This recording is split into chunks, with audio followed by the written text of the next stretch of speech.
Mr. Richie, I need you to stand and please approach the podium.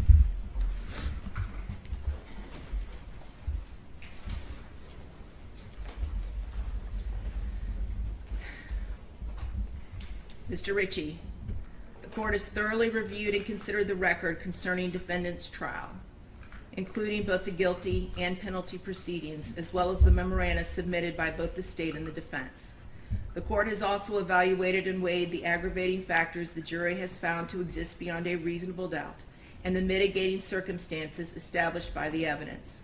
The court acknowledges that this weighing is not a quantitative comparison, but instead requires a qualitative analysis of each aggravating factor and each mitigating circumstance.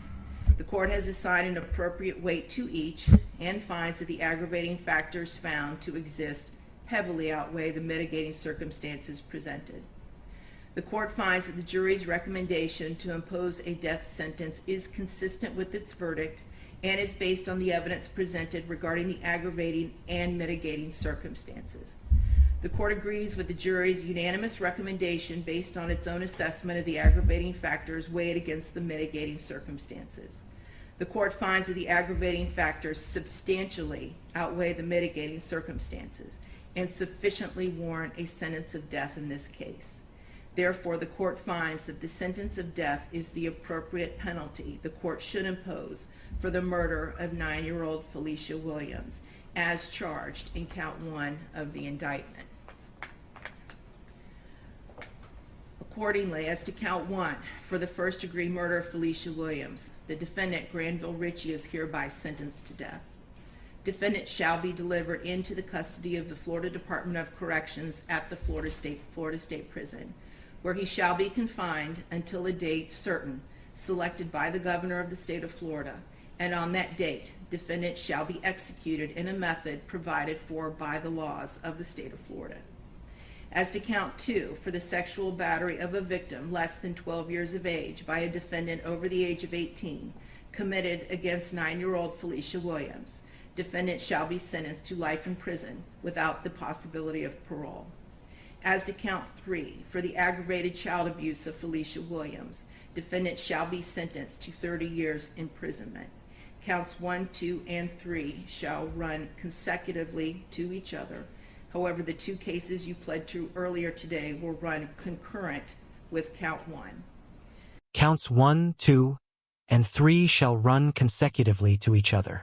Here's what that means in simple terms. These punishments don't overlap. They stack one after another, making the sentence as severe as the law allows. Defendant is hereby notified that this sentence is subject to automatic review by the Supreme Court of Florida. Counsel will be appointed by separate order to represent defendant for that purpose.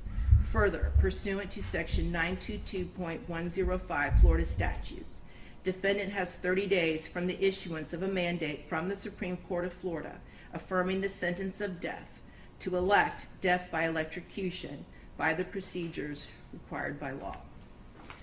Mr. Richie, I do have one final thing to say to you. There will be no corporal redemption for you. And what I mean by that is of your physical being, your person. You will remain incarcerated until the date of your death is scheduled to occur. However, I do not know what your spiritual leanings are, and it really does not matter to me either way. I am very grateful that I live in a country where people can believe or disbelieve anything they choose, and that applies to you equally.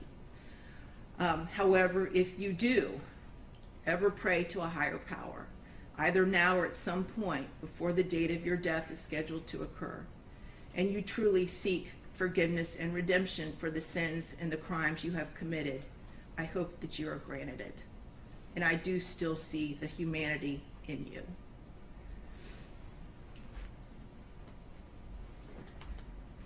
May God have mercy on your soul, Mr. Richie. We are now concluded, other than I am going to read the note that I received that was unsealed, or that was sealed. I'm now going to unseal it. .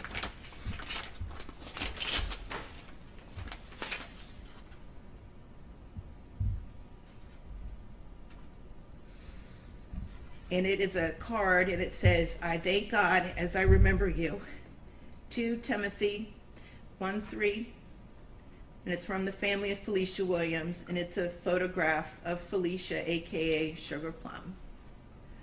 And I wish to thank you all for this. God bless all of you. Thank you very much. We're now concluded. For the purposes of the charges that you pled to today, the understanding was it was concurrent as to everything? They are. Okay. I'm sorry. They are concurrent. As to each and every count? Yes, as to each and every count. Very good. And he has served more than the 5 years on those. Okay, very good. Very good. Yeah, And could they concur with his other case? correct. Thank you. And Mr. Brunvon and Mr. Harmon, I do have conformed copies of the sentencing order, the original. Thank you very much. We're now concluded. And with those final words, one of the most emotional courtroom proceedings comes to an end. Justice may never erase the pain left behind, but this case shows how every decision in a courtroom carries lasting consequences. Share your thoughts below. This is a moment people won't soon forget.